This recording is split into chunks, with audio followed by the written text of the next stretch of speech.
ने कई बड़ी बातें की हैं। उनमें से एक बड़ी बात की जो अब तक डेंट लगा, जो तकलीफ हुई यहाँ की जनता को, एक तरह से स्टेबल सरकार देकर के जनता ने उस पर मोहर लगाई कि एक सरकार इसको चलाए, जम्मू कश्मीर को चलाए, विकास की इसमें जाए। लेकिन सबसे बड़ी खबर यह है कि कांग्रेस शामिल नहीं हुई है।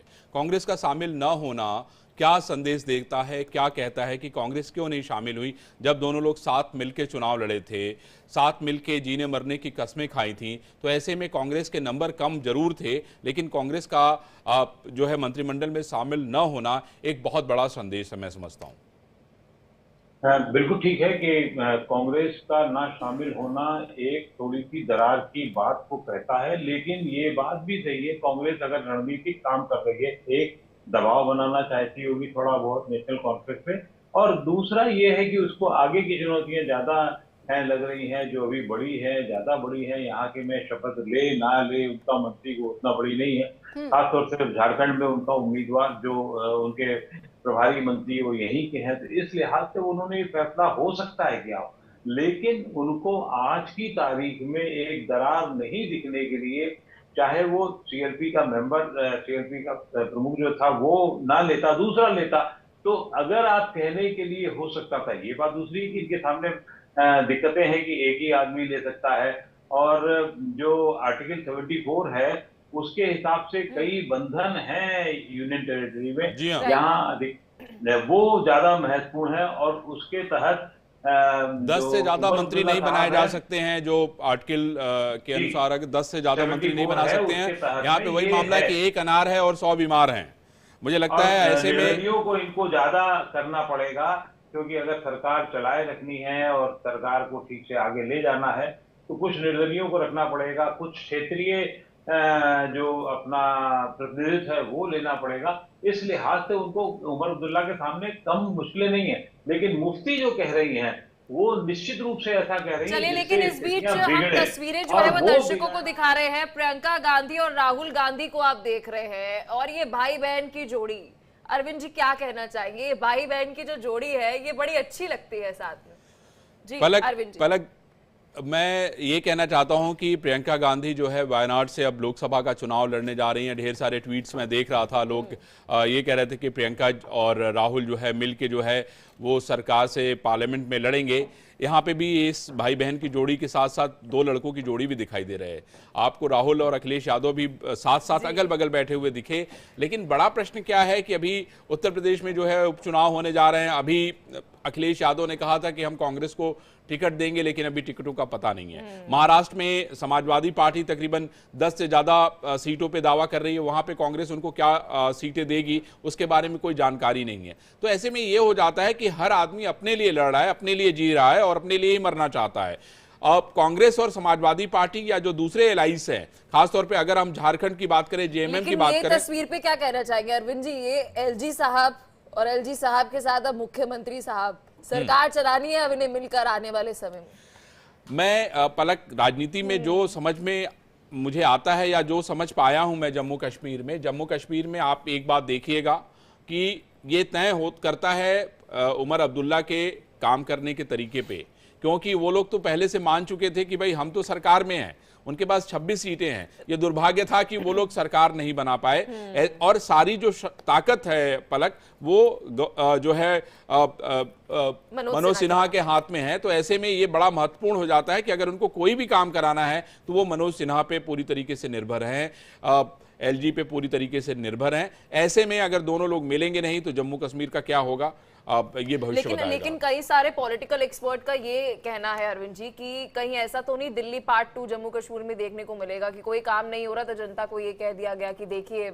एलजीजी जो है वो कमांड कंट्रोल नहीं बिठा पाए, दोनों एक दूसरे पे आरोप प्रत्यारोप करेंगे। मैं क्या कहता हूं, दोनों एक दूसरे पे आरोप प्रत्यारोप करेंगे, दोनों एक दूसरे के ऊपर हो हल्ला करेंगे, क्योंकि राजनीति यही कहती है कि भाई आप कितने बड़े झूठे, और दूसरा ये कहता है कि आप कितने बड़े झूठे। दोनों एक दूसरे पे आरोप लगा रहे हैं। आप देखिए किस तरह से जहां पे दूसरा दल होता है, जहां पे आपके पास पावर नहीं होती है, वहां पे क्या स्थिति होती है, यही होती है।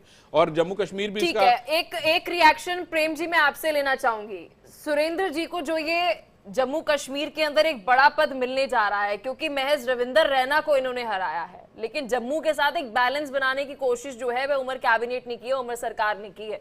जी प्रेम जी।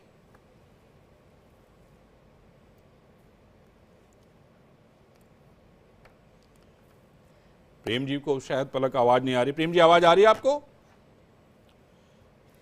चलिए श्रीवास्तव जी भी हमारे साथ जुड़े हुए हैं। कुछ श्रीवास्तव जी, सर क्या रिएक्शन देना चाहेंगे, क्योंकि जम्मू रीजन को ध्यान में रखते हुए ये सरकार जो है उस पर पद दिए जा रहे हैं।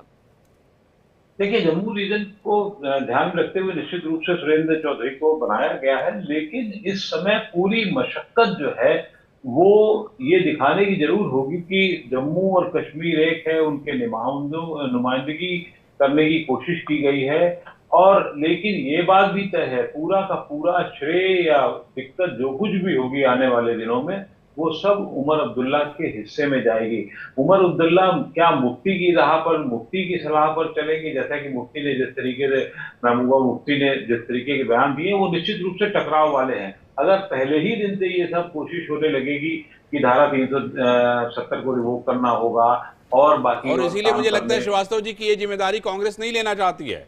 मुझे लगता है कि ये कांग्रेस नहीं लेना चाहती, क्योंकि अभी खास तौर से झारखंड और महाराष्ट्र में जब चुनाव होंगे, अगर मान लीजिए अभी 15 दिन में ये बातें होने लगेगी, तो भारतीय जनता पार्टी तो लेकर के उसको कूद जाएगी पूरी तरीके से कि हमने देखिए इतने मुश्किल से जम्मू कश्मीर को बचाया है, इतनी मुश्किल से ठीक ठाक किया है, रास्ते पे लाया है। तो अब ये कांग्रेस ये कर रही है। तो कोई भी काम जो है कांग्रेस इस समय शतरंज के खिलाड़ी की तरीके से कर रही है। वो एक पहला दांव और सामने वाली दांव पर नहीं कर रही है। महबूबा मुफ्ती जख्मों का जिक्र करते हुए नजर आई थी। मुझे ऐसा क्यों लग रहा है अरविंद जी सबसे ज्यादा जख्मी अभी कांग्रेस नजर आ रही है? जी श्रीवास्तव, जख्मों का जिक्र खासतौर से महबूबा मुफ्ती, क्योंकि हारी हुई बाजी लड़ चुकी है, अब उनके पास में समर्थन के अलावा कोई और चारा नहीं है, तो वो ये इस तरीके की बात अक्सर बीच बीच में करती रहेंगी और उनको ये करने का हक भी है। क्यों? क्योंकि वो अपनी कॉन्स्टिट्यूंसी को एड्रेस कर रही है। उनको आखिर जितने लोगों ने वोट दिया उनको भी तो उनको एड्रेस करना होगा अभी। लेकिन गवर्नमेंट को सतर्कता बहुत सारी बरतनी होगी, लॉ एंड ऑर्डर के लेवल पे बरतना होगा, उसको कोई ऐसी बात नहीं हो जिससे दिक्कत हो। उसको ये भी होना है कि जो एक पॉजिटिव काम लगातार बेरोजगारी को लेकर कैसे किए जा सकते हैं वो करना होगा। मनोज सिन्हा से उतनी ज्यादा भिड़ंत नहीं होगी। सामने वाली जो इसे हम लोग अक्सर शब्द इस्तेमाल करते हैं नूरा कुश्ती को लेकर के, वो भला दिखे, लेकिन एक्चुअल काम। और एक जो सबसे बड़ी बात मैं बताऊं आपको कुछ श्रीवास्तव जी, वो ये है कि मिलिटेंसी को लेके जिस तरीके से केंद्र सरकार एग्रेसिव है, मैं समझता हूं कि नेशनल कॉन्फ्रेंस को भी ऐसा ही करना होगा, क्योंकि अभी हम लोग ये देख रहे थे कि कल इलेक्शन कमिश्नर किस तरह से कह रहे थे कि पूरे इलेक्शन में कहीं से भी हिंसा की खबरें नहीं आई। ये अपने आप में एक बहुत बड़ा मैसेज है पूरी दुनिया भर के लिए। बिल्कुल मैसेज है, लेकिन इसको सिर्फ इलेक्शन कमीशन को अपने क्रेडिट में नहीं लेना चाहिए। मैं बहुत साफ कह रहा हूं आपको, ये किसी एक रणनीति का भी हिस्सा हो सकता है, चाहे वो उग्रवादियों की तरफ से हो, चाहे बाकी और जगह से हो। वो एक उनका ये हो सकता है कि अभी हम अपने हिसाब से चीजें चलने दें, बाद में हम अपने हिसाब से करेंगे। तो हमें बहुत सतर्क रहना है। मिलिटेंसी को लेकर के आम आदमियों में निश्चित रूप से गुस्सा है, लेकिन स्लीपर सेल अभी भी, जितना मैं गया हूं, जितना मैंने देखा है, मैंने समझा है, वो बहुत बड़े लेवल पे सक्रिय है। सिर्फ मिलिट्री वहां काम नहीं कर सकती, जबकि स्थानीय लोग अपने तरीके से मैं यही कुछ श्रीवास्तव जी कह रहा हूं कि आप सरकार को जो है लोगों के साथ मिलकर ऐसी प्लानिंग करनी होगी जिससे कि इस तरह की घटनाएं न हो, जिससे एक पूरे देश और दुनिया में एक बहुत ही बढ़िया और अच्छा संदेश जाए। लेकिन श्रीवास्तव जी देखिए, मैं कई दफा ऐसा होता था जब एलजी रूल हम कह सकते हैं कि जम्मू कश्मीर में जब था, तो उमर अब्दुल्ला बड़े आराम से हाइब्रिड टेररिज्म, नए नए टर्म्स का जिक्र करते थे, इस्तेमाल करते थे। अब आप आरोप नहीं लगा सकते, अब सीधी जवाबदेही जो है वो दोनों की होगी। आरोप निश्चित रूप से नहीं लगा सकते और उनकी कोशिश भी नहीं होगी, क्यों अगर ये एकदम से डिरेल करेंगे तो पूरा जो जिम्मेदारी है वो